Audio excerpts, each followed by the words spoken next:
In this video, you'll learn how to delete your account on eBay. This guide will walk you through the necessary steps to successfully close your account, ensuring you understand what to expect during the process. Start by logging into your eBay account.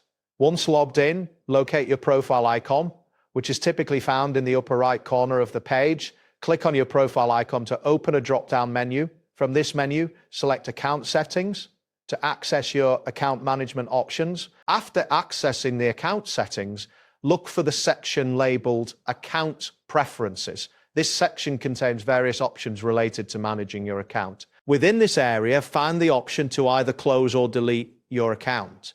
It may be listed as Close Account or Delete Account. Click on this link to proceed. Once you click the closure option, eBay will present you with important information regarding account deletion.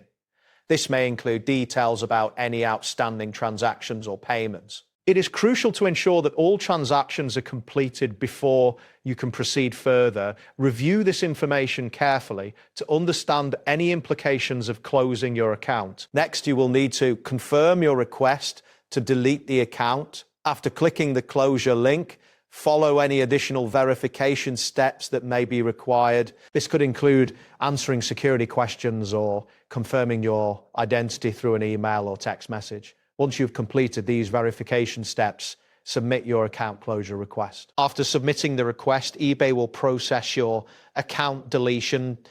Keep in mind that this process may take some time, especially if there has been significant. You may receive notifications regarding the status of your account closure, so it is advisable to check your email for updates during this period. That wraps up today's guide. Thanks for watching, and catch you in the next tutorial.